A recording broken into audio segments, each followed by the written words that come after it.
Hey, how's everybody doing? It's Paul from Magpie 24/7, out and about. And yeah, it's a little slow on the news front, of course. End of season, nothing much happening. Well, that is apart from the FA Cup fucking final. Of course, in the most typical Newcastle United thing ever, for only the second time I think in the past decade, the team who finished 7th in the Premier League do not qualify for any sort of European campaign. And that is just typical of our luck. It's the way that the cookie crumbles. We're going to have to take it on the chin. But at the end of the day, you know, Manchester City maybe partied a little bit too hard after winning the league, because that is one of the worst Manchester United sides I've ever seen. And all I can say, especially if they're going to keep Ten Hag in charge, the same players and stuff next season, they're going to have the same struggles, the same problems again. And Newcastle United will be there, refreshed, literally probably one game at a time, taking it nice and steady. Eddie's steady, Mags, you know, preparation time for these games. And yeah, even with no new players coming in, you would expect Newcastle United to have a better season than this season.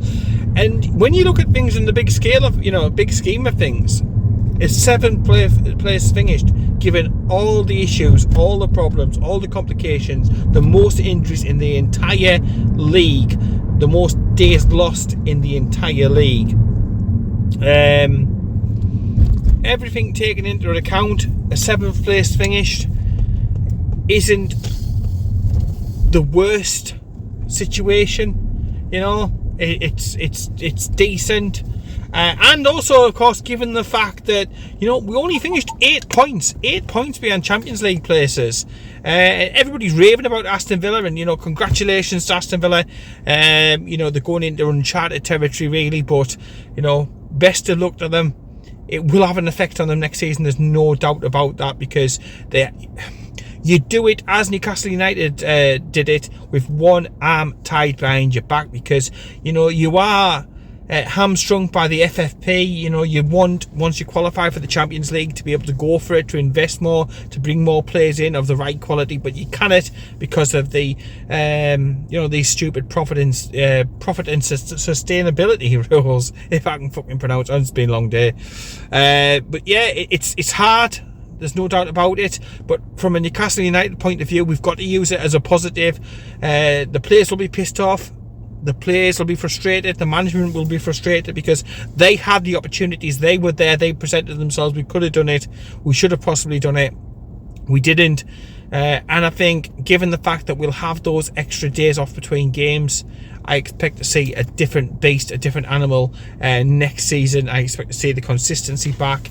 Hopefully we won't pick up as many injuries as well, you know, with the games not coming as thick and fast, allowing for recovery time and allowing for players not to get injured through fatigue, basically, and dropping like flies because of the amount of games that we've had this season. I think 50 odd games crammed into this campaign. If we'd have qualified, there would have been more. Perhaps it's a blessing in disguise in that we can get our house in order. We can look to trade over the next couple of more windows and to again improve and expand on the squad, so that we are better equipped for next time that we are in Europe, which I expect to be. And obviously not this campaign coming up, but the following campaign. I expect that you know, we will be back in some sort of European competition for then.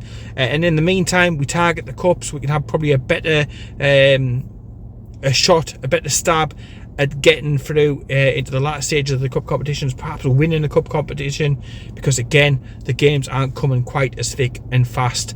And with players like Tonali back, Willock, who's missed virtually all the season, we've had obviously Joe Linton as well, missing out huge part of the season. Hopefully it won't be too long until we get the likes of Lascelles back, Sven Botman back, hopefully there towards the shorter period with regards to time out, as opposed to the longer one, which was sort of towards the end of the year into January. Hopefully it's the best case scenario, and it's only the 6 month as opposed to the 9 or 10 months. So with some players back from injury and long-term injury, avoiding some of these other injuries that we got this season, the likes of Trippier picking up innocuous calf knocks and stuff like that, and then, you know, an injury that should keep him out, I don't know, a week or two. keeping them out for 5 or 6 weeks. It's that sort of situation that we'll be better able to cope with next season. I've no doubt about it. So, Manchester United fans, they're full of it, they're full of themselves. But at the end of the day, they finished below us in the league. They've got into Europe. And again, just like we didn't have the squad, I don't think they've got the squad to be able to juggle and balance all these different competitions. So yeah, knock yourselves out, enjoy it, and then we'll see where we are in a year's time. I am confident, given the fact as well that there will be player trading. We will be bringing in more and more players, and if you look at their track record, the owners since they came in, the players that we've signed, 99% of them have been really, really good signings, young, hungry, eager to improve. And I've seen the arguments made by, again, mainly opposition fans, to be fair. Without European competition, you're not going to be able to attract those players, are you? But you've got to look at it in that we were second bottom of the league. We were destined for relegation, staring at balls deep in relegation trouble. But we could attract the likes of Kieran Trippier, the likes of Bruno. Came to us when we were second bottom, so I think there'll be no problem selling the project, selling the stadium, the support, the journey that we were on, for other players to see some of the talent, the energy and the hunger, the exciting players and style that we've got. There'll be absolutely and utterly no problem, as far as I'm concerned, in attracting decent players to Tyneside. And anybody who doesn't want to come because we've not qualified for the Europa Conference League, do we really need in the first place? That would be my argument. If you're going to come, you're going to come because of the club, the prestige, the journey that it's on, and so on and so forth. So yeah, let me know down below what you think in the comments. I'm looking forward. I can't wait already for next season. The excitement is building. Obviously the new kits are out very, very shortly. Then we've got the fixtures coming out. I think it's on about the second week of June, I believe, because I've got a holiday coming up, and I know it's on the day that we come back, so it's going to be a bit of a busy day. The fixtures coming out on that day. I think it's the 18th of June. I'll check and put it down below, but I think it's the 18th of June we've got the fixtures coming out, and then we'll be able to pick through some of the fixtures. No doubt we'll get some Monday night football down at, I don't know, maybe Ipswich or Bournemouth or Southampton. It's going to be another season where we hit the road and we do more miles than ever following Newcastle United. No local games. Our closest game next season will be Manchester City, and it's not an issue for the players, of course, first class travel all the way.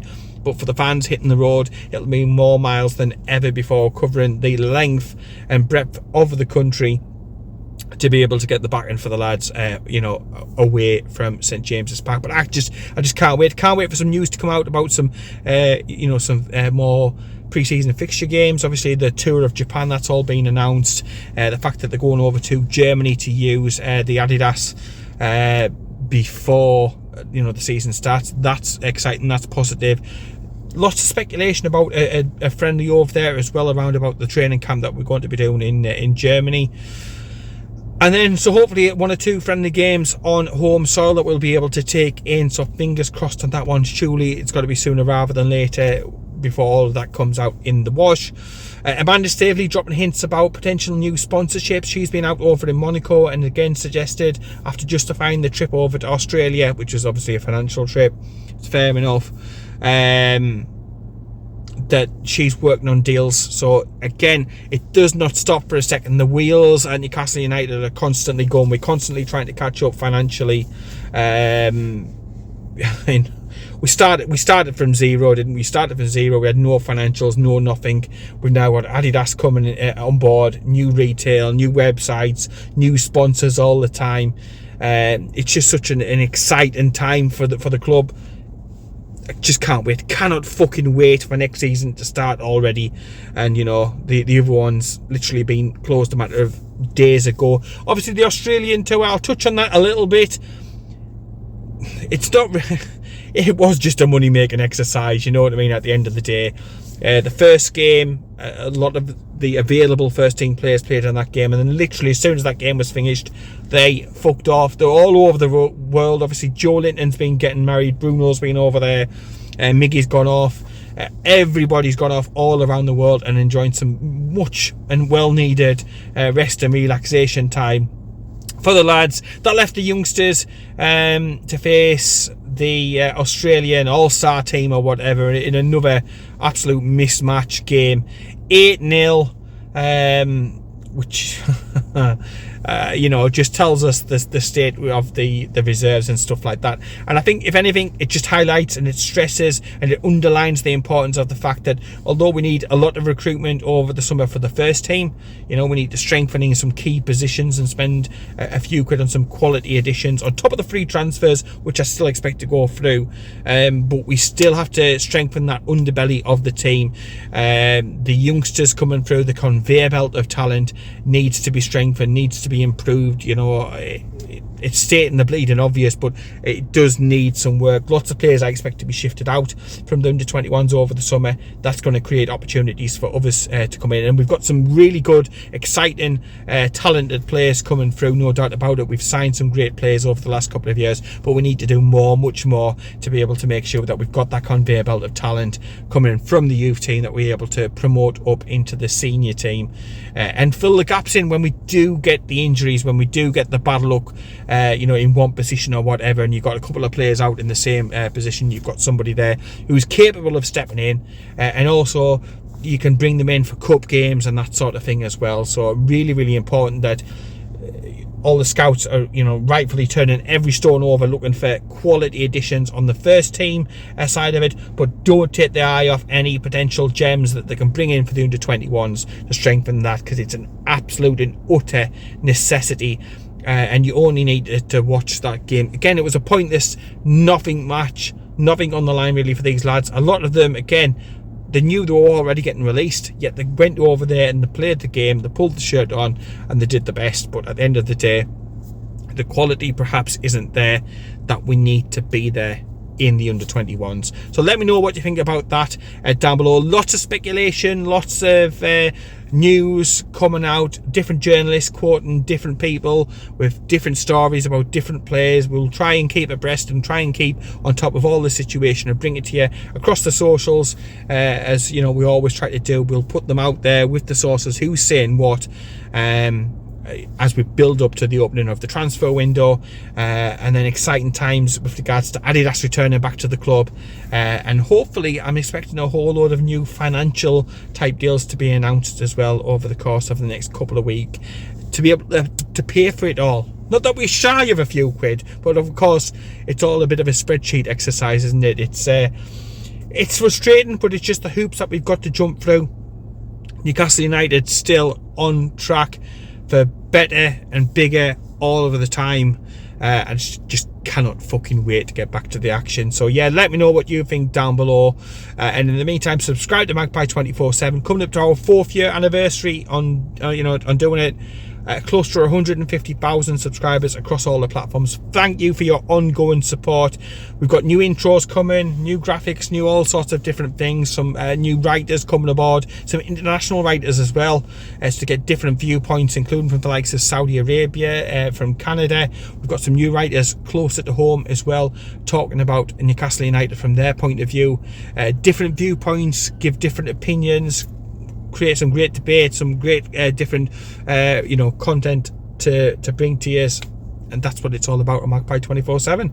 So yeah, subscribe, continue to support. Thank you for your ongoing comments, likes, sharing, messaging in. We really do appreciate everybody who takes the time to get in touch, to interact with Magpie 24/7, and we're trying to get in there and answer as many comments and stuff as possible. There's literally just hundreds and hundreds all the time coming through, but we're trying to get back to everybody and everyone. So yeah, take care, hit like on this video, subscribe, and I'll speak to you later.